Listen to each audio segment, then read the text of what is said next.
नमस्कार, न्यूज़ 18 पंजाब हरियाणा हिमाचल देख रहे हैं आप। मैं हूं अमृत वर्दी। बुलेटिन की शुरुआत करते हैं बड़ी खबर के साथ। तो पंजाब में ट्रेनों की राह में रोड़ा अभी भी बरकरार है। बेशक रेलवे की ओर से पूरी तैयारी जो की गई थी, उसी के साथ पंजाब में मालगाड़ियों के साथ यात्री ट्रेनें भी भेजी गई, लेकिन जो पहली ट्रेन इतने महीनों के बाद मुंबई से अमृतसर के लिए आई, उसको रास्ते से ही डाइवर्ट करना पड़ा। जी हां, क्योंकि किसान मजदूर संघर्ष समिति का विरोध लगातार जारी है। आधी रात जंडियाला गुरु में रेलवे ट्रैक पर किसानों की ओर से धरना दिया गया, जो अभी तक जारी है। तो मुंबई से अमृतसर आ रही ट्रेन को ब्यास से डाइवर्ट करना पड़ा वाया तरन तारण।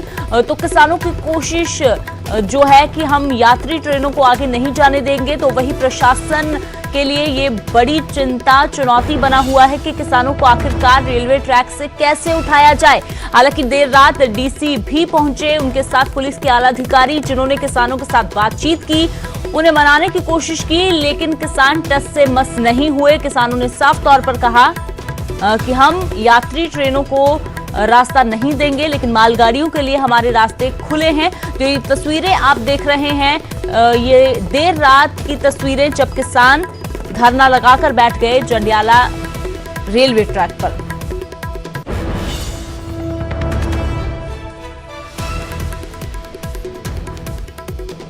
किसानां ਵੱਲੋਂ ਜੰਡਿਆਲਾ ਗੁਰੂ ਰੇਲ ਟਰੈਕ ਜਾਮ ਕਰਨ ਤੋਂ ਬਾਅਦ ਇੱਕ ਜਿਹੜੀ ਰੇਲ ਗੱਡੀ ਮੁੰਬਈ ਤੋਂ ਅੰਮ੍ਰਿਤਸਰ ਆ ਰਹੀ ਸੀ, ਉਸ ਨੂੰ ਬਿਆਸ ਰੇਲਵੇ ਸਟੇਸ਼ਨ ਤੇ ਰੋਕਿਆ ਗਿਆ। ਤੁਸੀਂ ਦੇਖ ਸਕਦੇ ਹੋ ਕਿ ਟ੍ਰੇਨ ਦੇ ਵਿੱਚ ਯਾਤਰੀ ਜਿਹੜੇ ਸਵਾਰ ਨੇ, ਜਿਨ੍ਹਾਂ ਨੇ ਅੰਮ੍ਰਿਤਸਰ ਪਹੁੰਚਣਾ ਸੀ, ਪਰ करीब 2 घंटे तो इस ट्रेन ਨੂੰ ਬਿਆਸ रेलवे स्टेशन पे रोका गया। लोग परेशान हो रहे हैं, उन्होंने नाल गलबात करने की कोशिश करते हैं। सर, आप कहाँ से आए हैं और कब से ये ट्रेन यहाँ पे रुकी है? गाजियाबाद से आए जी। कितने घंटे हो गए यहाँ पे आपको बैठे हुए? 2 घंटे। तो आपको बताया गया कारण क्या है कि ट्रेन क्यों कुछ नहीं बताया गया, कुछ नहीं बताया गया। तो जो किसान है वो जंडियाला रेलवे स्टेशन पर एक बार फिर ट्रैक पर आ गए। उनका कहना कि हम कोई ट्रेन चलने नहीं देंगे। तो कितनी परेशानी आपको यहाँ पर पेश आ रही है? खूब परेशानी है, बहुत परेशान है। हम तो 2 घंटे हो गए सर यहाँ बैठे बैठे, काफी देर से परेशानी हो रही है, लेकिन यहाँ हमारे पास कोई बताने नहीं आया क्या परेशानी है, क्यों गाड़ी खड़ी है, पानी की हर चीज की प्रॉब्लम है यहाँ। तो आपको कोई कारण नहीं बताया गया कि हमारे पास कोई नहीं आया, और ये भी नहीं बताया कि कब तक चलेगी? नहीं, कोई मतलब वो नहीं हुआ कि कोई कब तक चलेगी कब तक नहीं चलेगी। तो आप पूरी फैमिली? हाँ जी, हाँ, पूरी फैमिली हमारी। ਤਾਂ ਇਹ ਤੁਸੀਂ ਦੇਖ ਸਕਦੇ ਹੋ ਕਿ ਰੇਲ ਗੱਡੀ ਦੇ ਵਿੱਚ ਮਹਿਲਾਵਾਂ ਨੇ, ਬੱਚੇ ਨੇ, ਜੋ ਕਿ ਅੰਮ੍ਰਿਤਸਰ ਜਿਨ੍ਹਾਂ ਨੇ ਪਹੁੰਚਣਾ ਸੀ, ਪਰ ਕਈ ਘੰਟੇ ਇਹਨਾਂ ਨੂੰ ਇੰਤਜ਼ਾਰ ਕਰਨਾ ਪੈ ਰਿਹਾ। ਛੋਟੇ ਬੱਚੇ ਤੁਸੀਂ ਦੇਖ ਸਕਦੇ ਹੋ, ਠੰਡ ਦਾ ਮੌਸਮ ਹੈ, ਠੰਡ ਦੇ ਬਾਵਜੂਦ ਇਹਨਾਂ ਨੂੰ ਇੱਥੇ ਰੁਕਣਾ ਪੈ ਰਿਹਾ। ਤਾਂ ਅੰਮ੍ਰਿਤਸਰ ਦੇ ਡਿਪਟੀ ਕਮਿਸ਼ਨਰ ਵੀ ਮੌਕੇ ਤੇ ਪਹੁੰਚੇ ਨੇ। ਉਹਨਾਂ ਦਾ ਕਹਿਣਾ ਕਿ ਅਸੀਂ ਇਹਨਾਂ ਨੂੰ ਅੰਮ੍ਰਿਤਸਰ ਪਹੁੰਚਾਉਣ ਦੇ ਲਈ ਪ੍ਰਬੰਧ ਕਰ ਰਹੇ ਹਾਂ। ਇਹ ਵੀ ਗੱਲ ਕਹੀ ਜਾ ਰਹੀ ਹੈ ਕਿ रूट डाइवर्ट करके जो है इस रेल गड्डी ਨੂੰ वाया तरन तारण जो है वो अमृतसर भेजा जाएगा। तो किसान पहला ये गल कह रहे सन कि असी पैसेंजर ट्रेन जी नहीं चलन देवांगे। तो होर भी लोग ने। आप कहाँ से आए और कितनी देर हो गई यहाँ पर रुके हुए? यहाँ पे 2-2.5 घंटे हो गए सर जी। और हम आए थे वहाँ से सहारनपुर से चले थे रात 11:30 बजे, और अभी भी कोई सूचना नहीं मिली हमें कि किस टाइम चलेगी ये गाड़ी। तो जब आप चले थे, क्या ऐसी कोई बात कही गई थी कि ट्रेन रास्ते में रुक सकती है? नहीं, ऐसा कुछ नहीं बताया गया। तो कोई अब कारण बताया कि क्यों रुकी है या कब तक चलेगी? अभी कोई कारण नहीं पता चल रहा कि क्या हो रहा है, क्या नहीं, चलेगी या नहीं चलेगी। ਤਾਂ ਬਹੁਤ ਸਾਰੇ ਐਸੇ ਯਾਤਰੀ ਨੇ ਜਿਹੜੇ ਵੱਖ-ਵੱਖ ਥਾਵਾਂ ਤੋਂ ਅੰਮ੍ਰਿਤਸਰ ਜਿਨ੍ਹਾਂ ਨੇ ਪਹੁੰਚਣਾ ਸੀ, ਪਰ ਕਈ ਘੰਟੇ ਇਹਨਾਂ ਨੂੰ ਰੁਕਣਾ ਪਿਆ। ਤਾਂ ਹੁਣ ਇਹ ਗੱਲ ਕਹੀ ਜਾ ਰਹੀ ਹੈ ਕਿ ਇਹ ਟ੍ਰੇਨ ਕੁਝ ਹੀ ਦੇਰ ਦੇ ਵਿੱਚ ਜਿਹੜੀ ਇੱਥੋਂ ਰਵਾਨਾ ਹੋਏਗੀ ਔਰ ਵਾਇਆ ਤਰਨ ਤਾਰਨ ਇਸ ਰੇਲ ਗੱਡੀ ਨੂੰ ਅੰਮ੍ਰਿਤਸਰ ਜੋ ਹੈ ਉਹ ਪਹੁੰਚਾਇਆ ਜਾਏਗਾ। ਤਾਂ ਤੁਸੀਂ ਦੇਖ ਸਕਦੇ ਹੋ ਕਿ ਮੌਕੇ ਤੇ ਜਿਹੜੇ ਪ੍ਰਸ਼ਾਸਨਿਕ ਅਧਿਕਾਰੀ ਉਹ ਵੀ ਮੌਜੂਦ ਨੇ। ਜ਼ਿਲ੍ਹੇ ਦੇ ਡਿਪਟੀ ਕਮਿਸ਼ਨਰ ਅਤੇ ਅੰਮ੍ਰਿਤਸਰ ਦਿਹਾਤੀ ਦੇ ਐਸਐਸਪੀ ਵੀ ਇੱਥੇ ਮੌਕੇ ਤੇ ਪਹੁੰਚੇ ਨੇ। ਪਹਿਲਾਂ ਇਹ ਵੀ ਗੱਲ ਕਹੀ ਜਾ ਰਹੀ ਸੀ ਕਿ ਜਿਹੜੇ ਯਾਤਰੀ ਇਸ ਰੇਲ ਗੱਡੀ ਦੇ ਵਿੱਚ ਸਵਾਰ ਨੇ, ਉਹਨਾਂ ਨੂੰ ਬੱਸਾਂ ਦੇ ਰਾਹੀਂ ਅੰਮ੍ਰਿਤਸਰ ਪਹੁੰਚਾਇਆ ਜਾਏਗਾ। ਪਰ ਹੁਣ ਇਹ ਗੱਲ ਸਾਹਮਣੇ ਆ ਰਹੀ ਹੈ ਕਿ ਇਸੇ ਰੇਲ ਗੱਡੀ ਨੂੰ ਜੋ ਹੈ ਉਹ ਵਾਇਆ ਤਰਨ ਤਾਰਨ ਜੋ ਹੈ ਅੰਮ੍ਰਿਤਸਰ ਰੇਲਵੇ ਸਟੇਸ਼ਨ ਤੇ ਪਹੁੰਚੇਗੀ। ਔਰ ਇਹ ਯਾਤਰੀ ਜਿਹੜੇ ਕਈ ਘੰਟਿਆਂ ਤੋਂ ਇਸ ਟ੍ਰੇਨ ਦੇ ਵਿੱਚ ਖੱਜਲ ਖਰਾਬ ਹੋ ਰਹੇ ਨੇ। ਹਾਲਾਂਕਿ ਇਹਨਾਂ ਦਾ ਹਵਾਲਾ ਡਿਪਟੀ ਕਮਿਸ਼ਨਰ ਔਰ ਐਸਐਸਪੀ ਵੱਲੋਂ ਵੀ ਦਿੱਤਾ ਗਿਆ ਸੀ ਕਿ ਜਿਹੜੇ ਲੋਕ ਪਰੇਸ਼ਾਨ ਹੋ ਰਹੇ ਨੇ ਉਹ ਵੀ ਕਿਤੇ ਨਾ ਕਿਤੇ ਸਾਡੇ ਪਰਿਵਾਰਾਂ ਦੇ ਵਿੱਚੋਂ ਨੇ। ਕਿਸੇ ਨੇ ਹਰਮੰਦਰ ਸਾਹਿਬ ਮੱਥਾ ਟੇਕਣ ਦੇ ਲਈ ਜਾਣਾ ਜਾਂ ਕਿਸੇ ਨੇ ਆਪਣੇ ਪਰਿਵਾਰਕ ਮੈਂਬਰਾਂ ਦੇ ਕੋਲ ਪਹੁੰਚਣਾ, ਤਾਂ ਉਹਨਾਂ ਲੋਕਾਂ ਨੂੰ ਪਰੇਸ਼ਾਨ ਨਹੀਂ ਹੋਣ ਦੇਣਾ ਚਾਹੀਦਾ। ਪਰ ਕਿਸਾਨਾਂ ਦਾ ਇਹੀ ਕਹਿਣਾ ਹੈ ਕਿ ਉਹ ਜਦੋਂ ਤੱਕ ਖੇਤੀ ਕਾਨੂੰਨ ਜਿਹੜੇ ਰੱਦ ਨਹੀਂ ਕੀਤੇ ਜਾਂਦੇ, ਤਾਂ ਤੁਸੀਂ ਦੇਖ ਸਕਦੇ ਹੋ ਕਿ ग्रीन सिग्नल ਜਿਹੜਾ ਉਹ ਇਸ ट्रेन ਨੂੰ ਮਿਲ ਚੁੱਕਿਆ ਔਰ ਇਹ ट्रेन ਹੁਣ ਅੰਮ੍ਰਿਤਸਰ ਦੇ ਲਈ ਰਵਾਨਾ ਹੋ ਚੁੱਕੀ ਹੈ। ਹੋਰ ਵੀ ਯਾਤਰੀ ਨੇ। ਸਰ, ਤੁਸੀਂ ਕਿੱਥੋਂ ਆਏ ਔਰ ਕਿੰਨੀ ਦੇਰ ਤੋਂ ਇੱਥੇ ਬੈਠੇ ਹੋਏ ਹੋ? सर 15-20 मिनट बैठे ना जी। ਤੇ ਕੋਈ ਕਾਰਨ ਦੱਸਿਆ ਕਿ ਕਿਉਂ ਰੋਕੀ ਸੀ ट्रेन? कारण ये जी अगे लॉकडाउन करके रोके इन्होंने ਤੇ ਕਿੰਨੀ ਕੁ ਪਰੇਸ਼ਾਨੀ ਦਾ ਸਾਹਮਣਾ ਕਰਨਾ ਪਿਆ ਇੱਥੇ? परेशानी सारे दे नाल है जी, परेशानी कर रही है किसानी दा परेशानां नूं है जी। ਮਤਲਬ ਤੁਸੀਂ ਕਿਸਾਨਾਂ ਦੇ ਹੱਕ ਦੇ ਵਿੱਚ ਹੋ ਭਾਵੇਂ? बिल्कुल है कहीं किसानों नूं सरकार नूं इहदा मसला हल करना चाहिए जी, किसानों नाल गलबात करके कि आम पब्लिक नूं परेशानी ना होए। ਠੀਕ ਹੈ, ਧੰਨਵਾਦ। ਤਾਂ ਇਹ ਤੁਸੀਂ ਦੇਖਿਆ ਕਿ ਜਿਹੜੇ ਲੋਕ ਪੰਜਾਬ ਦੇ ਨਾਲ ਸੰਬੰਧਿਤ ਨੇ ਉਹਨਾਂ ਦਾ ਕਹਿਣਾ ਕਿ ਕਿਸਾਨ ਕਿਤੇ ਨਾ ਕਿਤੇ ਜਿਹੜਾ ਆਪਣੇ ਹੱਕ ਦੇ ਵਿੱਚ ਆਵਾਜ਼ ਬੁਲੰਦ ਕਰ ਰਹੇ ਨੇ, ਤਾਂ ਉਹ ਉਹਨਾਂ ਦੇ ਹੱਕ ਦੇ ਵਿੱਚ ਲੋਕ ਨਜ਼ਰ ਆਏ ਨੇ। ਤਾਂ ਟ੍ਰੇਨ ਤੁਸੀਂ ਦੇਖ ਸਕਦੇ ਹੋ ਕਿ ਅੰਮ੍ਰਿਤਸਰ ਦੇ ਲਈ ਰਵਾਨਾ ਹੋ ਚੁੱਕੀ ਹੈ।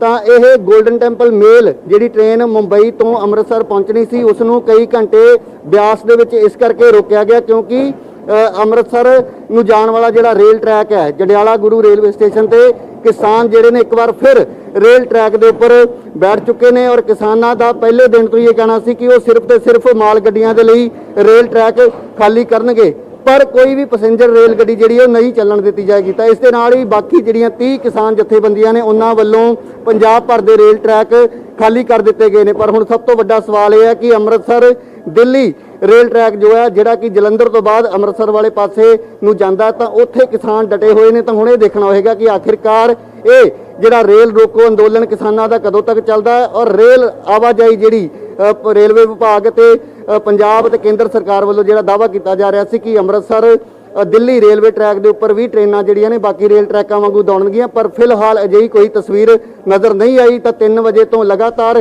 ਕਿਸਾਨ ਜਿਹੜੇ ਨੇ ਇੱਕ ਵਾਰ ਫਿਰ ਅੰਮ੍ਰਿਤਸਰ ਦਿੱਲੀ ਰੇਲ ਟਰੈਕ ਦੇ ਉੱਪਰ ਆ ਕੇ ਬੈਠ ਚੁੱਕੇ ਨੇ। कैमरामैन हनीश कुमार के नाल राजीव शर्मा, न्यूज़ 18 ब्यास। तो किसान फिर से ट्रैक पर बैठ गए, यात्री ट्रेन को आगे नहीं जाने दिया गया। तो जो मुसाफिर थे उनको करीब 3 घंटे तक काफी परेशान होना पड़ा और उसके बाद रूट डाइवर्ट किया गया और इस ट्रेन को अमृतसर पहुंचाया गया वाया तरन तारण। तो 3 नए कृषि कानूनों को लेकर लगातार किसान केंद्र सरकार के साथ आर पार की लड़ाई के मूड में आ गए हैं। 26 नवंबर को पंजाब, हरियाणा और उत्तर प्रदेश के किसान दिल्ली की तरफ कूच करने जा रहे हैं और सोनीपत में किसान संगठनों के आला नेताओं ने 2 ट्रक रोके जो कहा हर हाल में दिल्ली जाएंगे।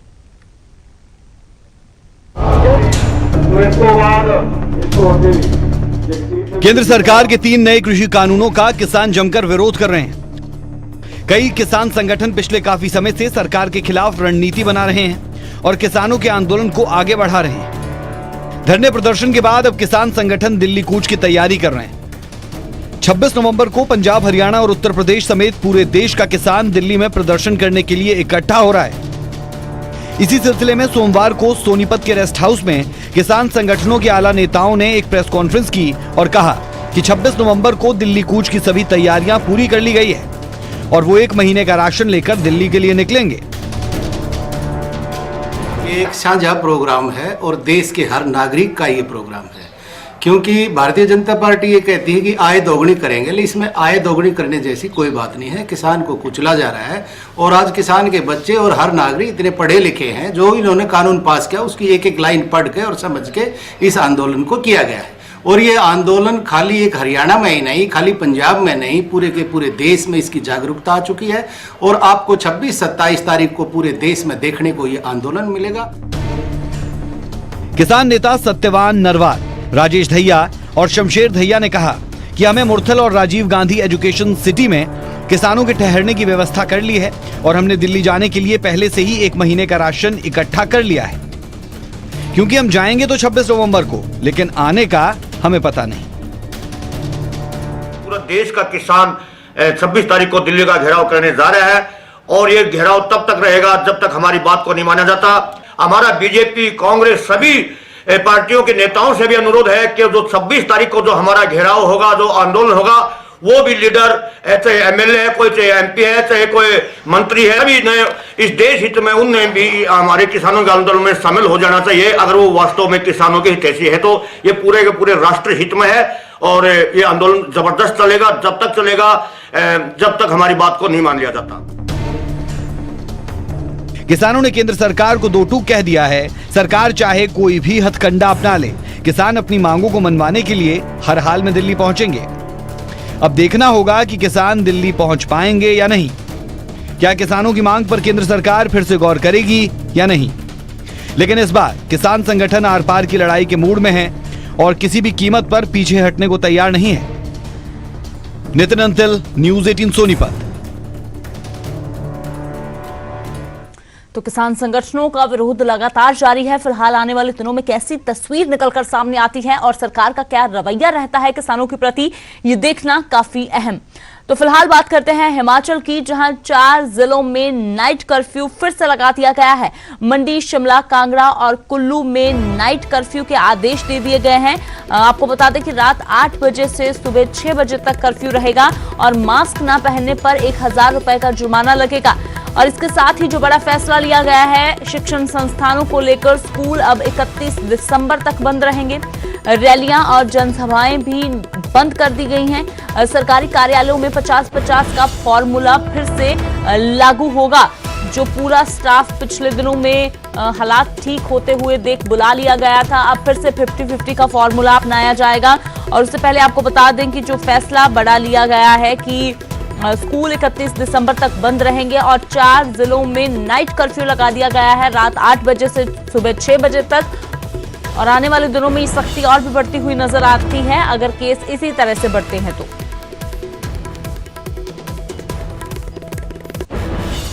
देखिए, जहां अभी की हालात है और पूरे देश के कुछ एक राज्यों में मामलों में बढ़ोतरी हुई और उसमें हिमाचल प्रदेश भी एक है जहां काफ़ी बड़ा जो है वो नंबर बढ़ा है पिछले दिनों, और इसलिए अब कुछ सख्त कदम उठाने की दिशा में हम बढ़ रहे हैं और वो निर्णय हमने आज लिए हैं और उस निर्णय की जानकारी आपको मिल सकती है। तो सीधा रुक करते हैं, प्रदीप ठाकुर मेरे सहयोगी जुड़े हुए हैं लाइव। तो प्रदीप, हालांकि कुछ दिनों की राहत जरूर मिली थी, लेकिन उसके बाद जिस तरह से एक बार फिर से सेकेंड वेव में कोरोना का कहर बढ़ता हुआ देखने को मिल रहा है, तो सख्ती कहीं ना कहीं सरकार ने भी दिखानी शुरू कर दी है, एहतियात ज्यादा बरतने शुरू कर दिए हैं। तो फिलहाल क्या कुछ और फैसले लिए गए हैं नाइट कर्फ्यू और स्कूल बंद करने के अलावा? बिल्कुल, देखिए, अगर हिमाचल प्रदेश की बात करें तो लगातार जो कोरोना के मामले बढ़ रहे हैं और इसके साथ साथ मौतें भी यहां पर लगातार बढ़ रही हैं। पिछले कल की ही बात करें तो 600 से ज्यादा नए मामले सामने आए, जबकि 22 लोगों की मौत हुई है। और यही वजह रही कि ये सारी वजहें रही कि सरकार को जरूरत महसूस हुई कि अब थोड़ी सी सख्ती कर दी जानी चाहिए। और इसी के देखते हुए जो पिछले कल कैबिनेट बैठक हुई है उसमें 4 जिलों में कर्फ्यू लगा दिया गया है और आज रात से ये कर्फ्यू प्रभावी हो जाएगा। रात के 8 बजे से लेकर अगली सुबह यानी 6 बजे तक वो कर्फ्यू रहेगा और 15 दिसंबर तक ये आदेश प्रभावी रहेंगे। और इसी तरह से जो शिक्षण संस्थान है वो जो है बंद थे 25 नवंबर तक, लेकिन कैबिनेट ने फिर से फैसला किया है कि अब ये 31 दिसंबर तक बंद रहेंगे ये सभी के सभी जो शिक्षण संस्थान है। और यहाँ पर 26 नवंबर से ऑनलाइन पढ़ाई शुरू हो जाएगी। इसी तरह से जो विंटर क्लोजिंग स्कूल थे जिनके दिसंबर माह में पेपर हो जाया करते थे, अब वो मार्च महीने में ही पेपर होंगे, चाहे वो समर क्लोजिंग स्कूल है या फिर विंटर वेकेशन वाले जो स्कूल हैं उनके एक साथ इनके जो है वो पेपर होंगे और जो वार्षिक परीक्षाएं वो होनी है और साथ में इनकी भी ऑनलाइन पढ़ाई वो जारी रहेगी। इसके साथ साथ जो राजनीतिक रैलियां हैं, जनसभाएं हैं और जनमंच कार्यक्रम जो प्रदेश सरकार का होता है उसको भी 15 दिसंबर तक के लिए स्थगित कर दिया गया है। और जो छोटे कार्यक्रम अगर कहीं होते हैं, इंडोर होते हैं या आउटडोर होते हैं, उसके लिए संख्या निर्धारित की गई है कि जो अगर आउटडोर होते हैं तो 200 से ज्यादा संख्या नहीं होनी चाहिए वहां पर लोगों की, और अगर इंडोर कार्यक्रम होते हैं तो जो हॉल होगा या जो स्थान होगा उसकी 50% कैपेसिटी के हिसाब से ही लोग वहां पर बैठ सकते हैं। और साथ ही जो प्रदेश में बसें हैं, प्राइवेट है चाहे निजी सरकारी बसें हैं, उसमें भी अब आज से ये जो आज इसके आदेश होने हैं वो फॉर्मूला ये रहेगा कि 50% ही जो कुल कैपेसिटी है उस बस की, उसके 50% के करीब ही सवारियां उसमें सफर कर सकेंगी। तो कह सकते हैं कि सरकार को लगा कि अब फिर से थोड़ी सख्ती बरती जानी चाहिए, क्योंकि ज्यादातर मामले जो सामने आ रहे हैं उसमें लापरवाही भी सामने आ रही है। और उसको देखते हुए भी अगर मास्क लगाकर कोई व्यक्ति नहीं चलता है या नहीं देखा जाता है तो उसको जो न्यूनतम जुर्माना है वो 1000 रुपए सरकार की तरफ से प्रदीप, तो पिछले दिनों में लापरवाही तो जरूर देखने को मिली है। हर तरफ देश के कोने कोने से ऐसी तस्वीरें सामने आई हैं जहां देखा है कि किस तरह से कोरोना का मजाक भी लोगों ने बनाकर रखा है। तो ऐसे में अब सरकार की सख्ती इसीलिए ज्यादा देखने को मिल रही है और ये संकेत भी है कहीं ना कहीं कि आने वाले दिनों में भी अगर हालात नहीं सुधरते तो और भी सख्ती की जा सकती है। शुक्रिया प्रदीप फिलहाल इस तमाम जानकारी के लिए। तो हिमाचल के 4 जिलों में नाइट कर्फ्यू लगा दिया गया है। रात 8 बजे से लेकर सुबह 6 बजे तक ये कर्फ्यू लगा दिया गया है और उसके साथ शिक्षण संस्थान 31 दिसंबर तक बंद कर दिए गए हैं। जनसभाएं बंद कर दी गई हैं। मंडी, शिमला, कांगड़ा और कुल्लू में नाइट कर्फ्यू के आदेश दे दिए गए हैं।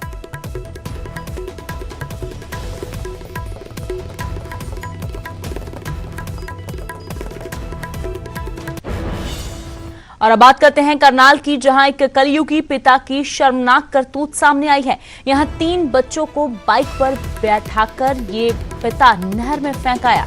जी हां, बच्चों की उम्र 3 साल, 5 साल और 8 साल थी। इन मासूमों को पता तक नहीं था कि इनका जो बाप है वो कहां उनको लेके जा रहा है। तो इन बच्चों को नहर में फेंक दिया है कलयुगी पिता ने। नशे और घरेलू कले के बीच में बच्चों को नहर में फेंका। हालांकि गोताखोरों की मदद से बच्चों की तलाश जारी है, लेकिन फिलहाल कुछ भी पता नहीं चल पाया है। तो नशे और घरेलू कलह के कारण एक पिता ने अपने ही जिगर के टुकड़ों को नहर में फेंक दिया।